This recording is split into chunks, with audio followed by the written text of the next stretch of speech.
How's it guys, Munash here, and today we have the first war of season 30 and we up against KenOB, which I was kind of expecting since they finished first and we finished second last season, so I figured we should match pretty early in the season. And this was actually a pretty chilled war for me because I only did 4 fights. I'm assigned to take Ebony Maw bosses, so they sort of just carved out the path of least resistance, I guess, just to make sure I can bring a fresh torch with the pre-fight, of course. So I ended up being backup for section 2, which means I was just chilling for that section. Because if things go according to plan, you generally wouldn't need a backup in Alliance War. So today we are doing part 4 in section 1, and we first have an Annihilus with steady build-up Fury running on Fumes while they are down and heal block. So I'm not really concerned about any of these nodes because he can get Fury buffs, but he still probably won't crit against Doom. Even with all these debuffs, he just won't be doing that much damage in general, so you can afford to take a couple of hits with Doom. So what I found funny about the start of this fight is, he didn't allow me to parry stun him, but I still gained more than 1 bar of power without actually hitting him, just because I have level 4 dispersion and he was triggering short buffs like there's no tomorrow.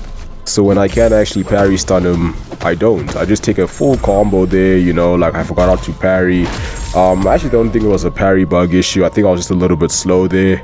Not sure why my reaction was so delayed, but now it's special 3 time. And typically with these type of health pools, the fight is pretty much over after this. So then I can throw the special 1 to nullify the rod, and that just makes him a lot less of an anus to fight against. Just gotta do the usual Doom rotation with the special 1 and then a special 2. However, his rod did come back before I could apply the incinerates. So the fight is not quite over yet, and I placed a shock on him, and for some reason I carried on doing my combo. But I remember I was actually trying to throw a heavy attack here because that would stun him instead of me getting hit by the unstoppable attack. But my finger sort of slipped or betrayed me here, but I had the aura, so I was able to resist the last hit of his special 1 and then finish him off. Not my cleanest anus fight, to say the least, and it's funny because just before this I fought a much harder anus in the Cataclysm event quest with Mr. Negative. He was a lot more stacked than this. But anyway, let's move on to the next fight, the hardest fight of this war, which of course is going to be a kitty Pryde with steady build-up Fury, long distance, heal block, and insult to injury. So I brought Guardian just for this fight, and some extra block prof synergy, but mainly for this fight because he makes her an absolute joke. It's actually very easy.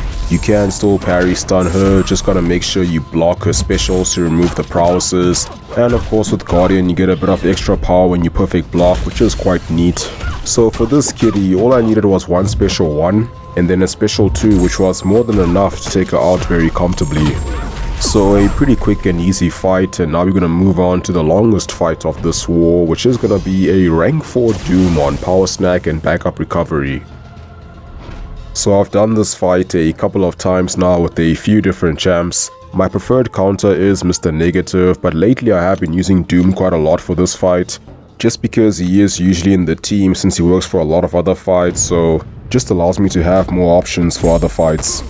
So I pretty much have this fight down to a T now. The key is to dex just before you throw your special 3, and of course try to prevent him from throwing his special attacks while you do that. So your dex will trigger power snack instead of it chowing your Fury buff from the special 3. So getting that first Fury buff is fairly easy because you have all the time you need to dex before throwing the special 3. The only tedious thing about it being Doom is he is shock immune, so you can't just end your combos with a heavy attack. So instead you just have to do 4 hits and then back off, hold block, wait for the reparry or the heavy to drop and then punish that. And then just repeat that process until you have enough power. Now getting the second Fury is a little bit more tricky because there is a time limit in the form of your aura expiring. So if you can't dex before the special 3 in time, which is what happened to me here, then just throw the special 3 anyway and essentially maintain that 1 Fury. You can still solo this fight without that extra Fury, but it's just gonna take a bit longer. So I'm on my second special 3 and I still have 1 Fury buff, but I am gonna get the second one next with some pretty clutch dex timing before throwing the special 3. This time I didn't let him dash at me to ensure the dex. I sort of anticipated it by just doing 1 hit and then pausing to actually give him a chance to strike me before I trigger the dex. So now secured that second Fury and the W for this fight. Backup recovery triggers, which is kind of irrelevant since he has full power anyway. Okay, so I didn't finish recording this last night, so I might sound a bit different because I have my morning voice on now. But anyway, now I can do the standard Doom cycle, so I'm gonna throw a special 2, which should do a good amount of damage with 2 Furies. The Incinerates were almost enough to take him out, but I just had to hit him a few more times, and yeah, he goes down. Alright, so now we have one more fight left, which is gonna be the Ebony Maw boss. And at this stage, the war was still pretty close. We both had 5 deaths. Although we were a bit ahead in terms of attack kills, we had less than 10 fights left and they had about 30. So we had a slight advantage, however it didn't last very long. The last few fights is where things started shifting very dramatically. So Ebony Maw boss with high ground, and I have all the pre-fights I could ever want for this fight, except maybe some Odin ones. None of these are required though, they don't make much of a difference except for the guidance boost for extra attack from Wags. Petrification Ray can lower his power gain from Dispersion. However, I won't be triggering any buffs in this fight, so it didn't matter. Debuff Siphoner is completely useless when using Nova Flames. And then there's Suppression, which is the most useful from Mr. Fantastic.